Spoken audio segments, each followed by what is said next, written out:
Okay, it's rare that a film will grab me to such a point where I'm happy to wear my sunglasses because of the emotions it brings out.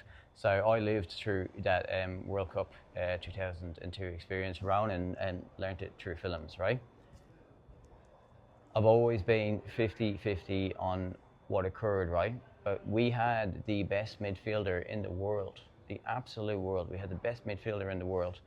And if that is based upon fact, yeah, we fucked up. We fucked up. I also remember Mick McCarthy in 88, in 90, the long throws, Captain Fantastic. I've read his book. He got us to the quarterfinals.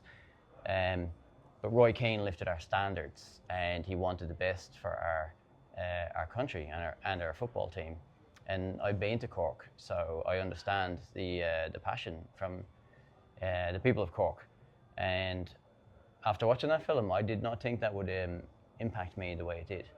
And I need to watch that again because, yeah, that was an emotional roller coaster. In Australia, I refer to this as severance when I speak to people, other collectors in Ireland and around the world, because when I go to bed, they're just waking up. And I say, this is severance, and I'm the innie and they're the outie. So I'd like to ask Ronan what he thinks after watching that, after mate. watching the movie, like previously, as I said before, it was just more from like the reeling in the years and just like stories passed down from my mum and dad and what they would have took up from the media influence at the time. And previously, I would have thought that Roy was in the wrong, you know. And I of course, I know that it's a film based on facts that was edited, but I would have always thought that Mick was in the wrong. But after watching the movie now, I would have more opened my eyes. Again, as I said, look, I was only 5 years of age when this took place, so I don't have my own personal experiences, and I'm only based on what I've seen through reeling in the years and other medias and just from people telling me. But after watching the movie, I would like to watch it again, as you said yourself.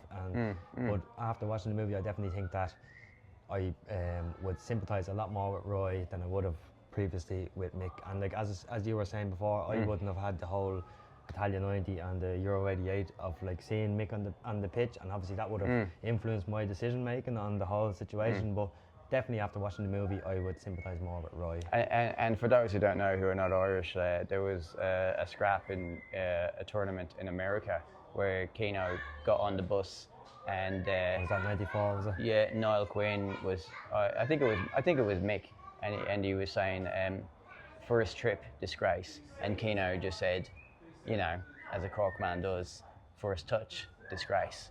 So there was a little thing there between them for years. But if you watch that film, and I remember that penalty shootout, I remember it fucking clear. I was drinking in the Mount Erica pub, yeah, and you know, Keno scored the penalty in the game. Ian Hart missed, and like,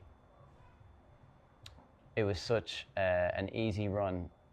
Not easy. There's no easy games, yeah. But the run after that was like South Korea and all that, and the Irish people I hung with that month. That was the best month of my football existence until 1990. But while I process this, the only thing I will say that to the people who were drinking at Harvey's that night in St Kilda when Parrott put that goal away, I have not felt that since Keane scored that goal against Germany, because I have spent my years as an Irish fan watching games in my fucking Italian 90 tracksuit, yeah, in my gaff in Werribee, by myself. My dog Angus, my soul dog, who left 3 years ago, would get very nervous when Robbie Brady scored that goal. So the takeaway is, you know, I need to watch that again and Can I take ask a it all in. question? Of course you can. What do you? I left that thinking that they were both at fault to a certain degree, Both at fault. and it was a movie just about the two of them, right? Yeah. And I Yeah. think one of them probably made more errors than the other, but one guy made a decision to essentially say fuck you to the country. Well, I'll disagree. I think we've all worked for fuckhead managers in our life, 100%, whether it's yeah. retail or whatever, hospitality and stuff. And I think that Roy Keane was a once in a generational midfielder for Ireland. Like no one has come close to what that man can do. So I think that should have been worked with. Yeah, Mick was up against the fucking, you know, The odds. the odds, yeah. The conditions were horrendous and all that, yeah. But it was Roy Keane, and if we follow Roy Keane like everyone does, yeah, Yeah. you watch him on his podcasts, he has not changed how he spoke, No. ever. And I have to agree with you in what you were saying. I'm sorry for cutting you off, but what you were saying, that we all had these managers that, you know, once you get into a managerial position, the power sort of, you take it on. And I believe that, don't get me wrong, Roy wasn't perfect, but I believe that we should have let him, do you know what I mean? We should have sort of trying to find a mutual ground and work from there, you know? Yeah, but at that point where he exploded, like, there was no going back from that. But Mick instigated it. I know, like, as I said, look, I'm only judging from the movie. I didn't see the news clips. I was 5 years of age, but from No, but I agree. Mick is, Yeah. so Mick, I would say Mick is the main reason. Roy At was the end the, of the day, Roy was the Cinders. Who walked out on the team? No, that's Who- come here. I don't disagree with you. He could have turned around and said, "Oh, I But hate Mick Russell." Yeah. at the time of the Yeah. press conference, in my personal opinion now, Roy was the embers. He was still orange. He was still burning, the aftermath of a fire, and Mick came around and just threw petrol on him. That's just my personal opinion now, but after watching the movie, you know, come here, two wrongs don't make a right, you know what I mean? But that's what I Yeah, took and from it. I'll take you back further to 1990 when we made the quarterfinals, and Salvador Scalacci broke my fucking heart and Irish hearts, yeah. And we went out 1-0 in the quarterfinals, yeah. That was, you know, we accepted that as a, you know, we did great, fantastic. I remember running out in the streets in Bangor Road. Let me continue. So, 94, losing to Holland. Yeah, they were the better team and stuff. But 2002, Keno, he raised the standards of our country in regards to football. Yeah, and like we're sitting here right now, and we still haven't qualified for a World Cup since. It's where dual nationality has come in handy. Trust me, 2 accents, 2 fucking nationalities, man. It's all right. But I have never cheered in my heart, like I do when Ireland scores, like when Troy Parrott scored that goal at Harvey's fucking bar in St Kilda. That was my first time out with Irish fans since South Korea and the World Cup. So I didn't think that would be as emotional as it was, I'll tell you right now. You know, will there ever be an answer? Yeah, Keno probably should have fucking stuck around and stuff, but my goodness, we had the best midfielder in the world, the best captain in the world. And will Mick McCarthy be the best captain in the world? Probably not, no. But Keno, Definitely.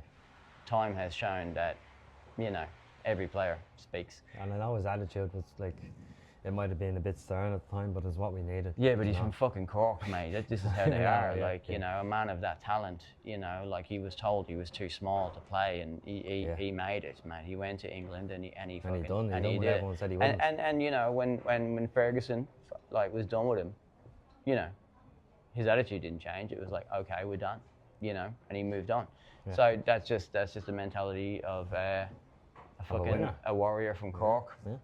You know. The movie shows, I think, how hurt Roy was by it, but he still was. His ego was too big to go back on it and go back and say, you know, fuck it, I hate all this, but I'm still going to do it For the country. for the country. Was his ego too big, or were his standards non-negotiable? Is that a bit of Yeah. both now, to be honest, but more so the Yeah. standards. Like, you know, Mick had the chance to say, look, what Yeah. I done wrong, just come back.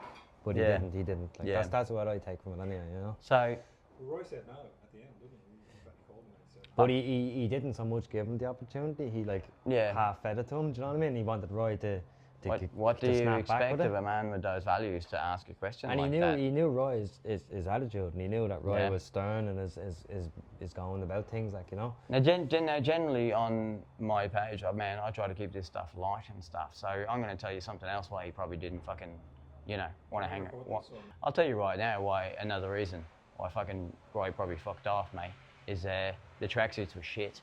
Like, you know, zoom in. They're nothing like I'll Italian show 90. you. Yeah, this is a 2000 and. It's not that. This is a 2002 Ireland tracksuit, yeah? They did not age well. They're loose, yeah? And, you know, my Italian 90 stuff is tight. So Keno grew up watching that stuff, yeah? Much better. USA 94, they only release them to players. If you have one for sale, an ex-player, I will fucking buy that, man. It's part of my absolute grail. So to end on a positive note, before I come back and watch this film again, you know, and show it to people, yeah. Tracksuits are shite, yeah. But look, I scored this T-shirt, yeah. This is an original T-shirt. Before it took off, yeah. I got this in Kyoto at a store called Boat, yeah. And I walked in, and this is the only thing in the shop I could buy. Nothing else fucking fit me, man. So, I don't know. Maybe it was meant to be. I keep saying that, meant to be, because this man did not make it on the pitch, yeah. And neither did Colin Neely either, mate. It was a big fuck up. So, we'll keep thinking about it forever. Hopefully when we play Czech Republic on March 25th, yeah, let's pack our Harveys, let's bring as many Irish dudes as we can. Maybe my mates from Suited and Booted should come along and have an Irish experience. I've told them about it. Nothing beats the Irish fans. And to the people from the Republic of St Kilda who welcomed me that night in my original childhood tracksuit, yeah. Thank you very much. I've been watching all the games at home for the last 20 years. And you guys allowed me to relive that. Alright? Go see this fucking film, man. Yeah, if you're my age, be prepared. You might need some antidepressants afterwards. Alright? Thanks, lads.